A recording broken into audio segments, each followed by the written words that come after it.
Life Lessons with Mo.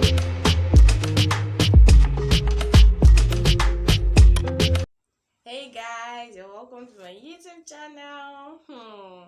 So today I want to talk about how we handle our businesses and how we, just say casual words and feel like they don't mean anything when eventually they hurt people. So today I'm talking about my makeup artist, my wedding makeup artist to be precise.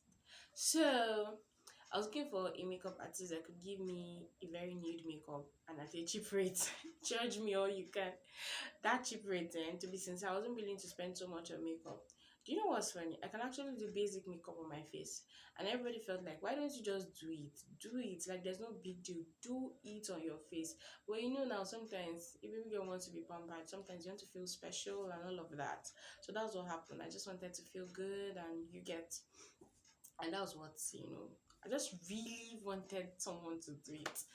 And I now got this person, and funny enough, her price was very, very fair, and she's good at what she does.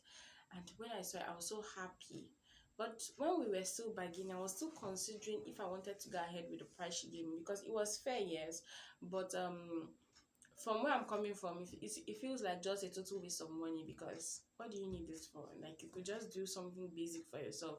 And you've had so many histories of brides, dripping on their wedding, the dripping when the makeup starts to break and all of those things. And I know that makeup can be better than that. So I felt like I wanted to pay and get the best and enjoy it. So that was my drive. So then she uploaded something on our WhatsApp status of someone booking the same date. And then I saw it. I checked it up and said, this is my date. So she said, payments validate order. Immediately, I sent the money to her and said, okay, I paid half. Okay, I was like, okay, let me pay half right now. And this was like so many months to the wedding. So for me to pay half so many months to it, I was like, okay, I'll pay the rest. I think she said, pay. I can't remember the conversation, but it was more like if you pay a particular amount, you'll book the day down, something like that. And I did. And okay, my wedding took place in a different location from my wedding, so we traveled down, and it was a day interval. Traditional wedding was for Thursday, and wedding was for Saturday. So we traveled on Wednesday. She came on Thursday, did the makeup, and came back. We went back to her location, and then we all returned on Friday, right? And she was supposed to come Saturday morning to do it. Now, where we did the wedding is actually her location. That's where all of us reside, right? We just went to my village for the traditional wedding. And you will not believe she beat the stress. She came early for traditional wedding and she did a very beautiful makeup, like so beautiful. It was so amazing and I was so happy. And I had to call to reach out how far she gotten home because she left that same day. She didn't want to spend the night, and I didn't mind.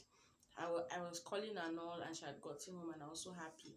And she even went back with a friend of mine that also couldn't sleep, that didn't want to spend the night. So apparently they went back together and they arrived. So on the night of my wedding, that's on Friday, I got a call. She said she'll be sending someone to style my hair. Okay, hairstyling was part of what I paid her for, and she said she'll be sending someone to style my hair. I said, oh, that's nice. She said so that on Saturdays will just be very fast. They'll just touch the hair and we'll move on. I was like, okay, that's nice.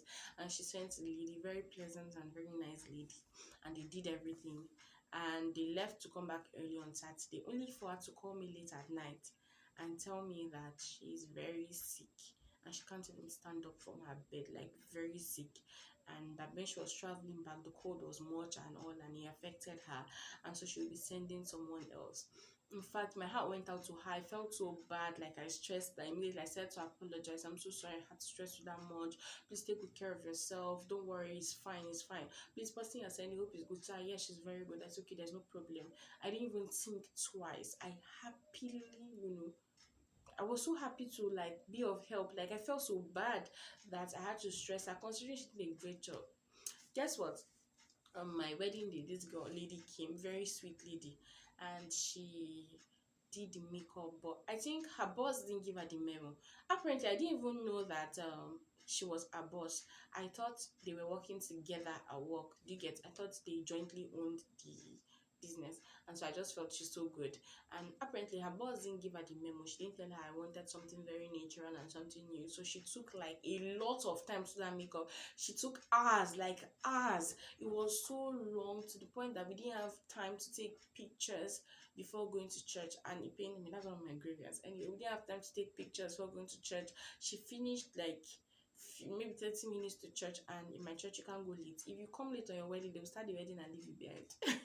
Whenever you come, you will join them. Then as in you will join them in the service, then they can join you later on, but they will continue the service, and as per my pastor and my reverend is my daddy, how can I now go late to church? Like, so I was like, no, no, no, I can forfeit the picture. Let's just get to church.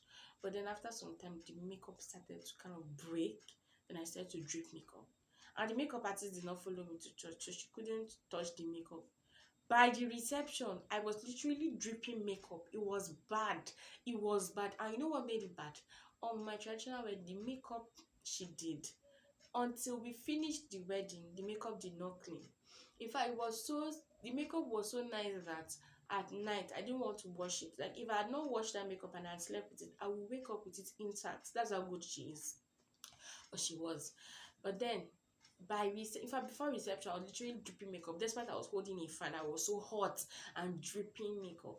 I felt so bad. I didn't like most of my wedding pictures. I felt hot and offended. But then I just chatted her up and said, okay, the lady you sent, she did very well, but just to help your business in case of tomorrow, I was literally dripping makeup by my reception. See me, in my mind, thinking I'm doing a very good service to my makeup artist, telling. So apparently, the lady was learning under her like she was her apprentice, like she paid to learn, so she's actually her boss, which I didn't know. That please, next time, just for your business and all. And we forgot about it, and I didn't like my wedding picture. It pained me. My photographer kept complaining. He said he enjoyed editing my traditional wedding pictures. He didn't really enjoy editing the wedding pictures. It took him a lot, blah blah blah and all of that.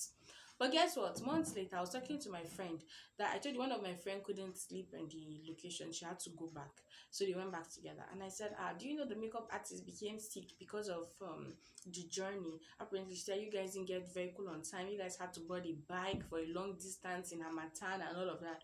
She said, which makeup artist? No. Why would she say even if there's anybody that should be sick, she's the one that should be sick, because she was covering her. She even had a sweater, but she didn't, and all of that. It wasn't that bad. I was like, are you joking?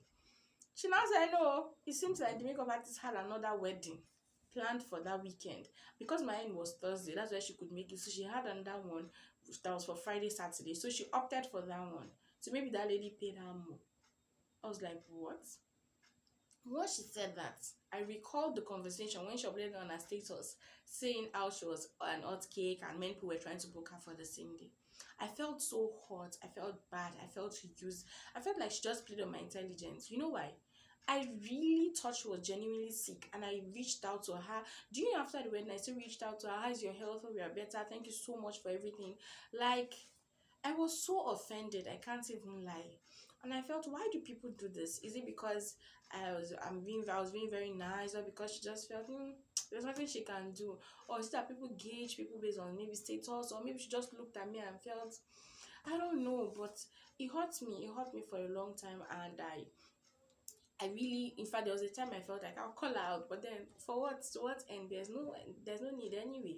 But then there was something I told myself that sometimes we don't know tomorrow. We only know today, and that's one lesson I also learned from David and Goliath. The fact that we should not despise people. God can use anybody.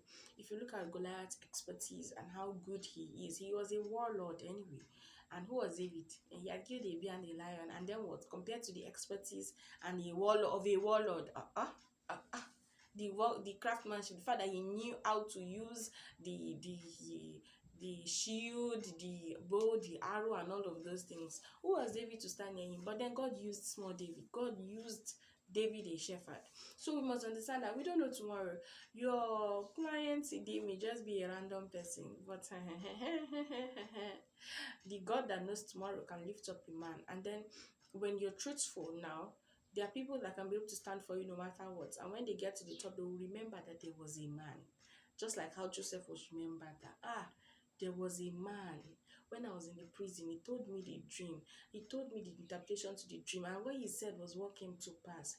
Please, let's go and call that man. So we must be careful the way we handle our businesses, the way we handle people we come across, the way we handle whatever it is that we are handling now, our job or whatever, because we don't know tomorrow. We don't know the person that can recommend us to a mind-blowing opportunity. We don't know the person that may tell someone about our business. We don't know that person that can announce us. So we should be careful to always do right by people. Whatever it is we have been paid to do, let's do it well. Your job, because my boss will not know. No, that's not a reason to mishandle it or to, handle it wrongly. No, no, no, no, no. That is not a reason. As long as you know that this is what I should do, we should do it with the whole of our hearts. Because the God that sees in secret will reward us openly. Thank you so much for watching. Don't forget to like, share, and subscribe to my YouTube channel and have a beautiful day. Bye.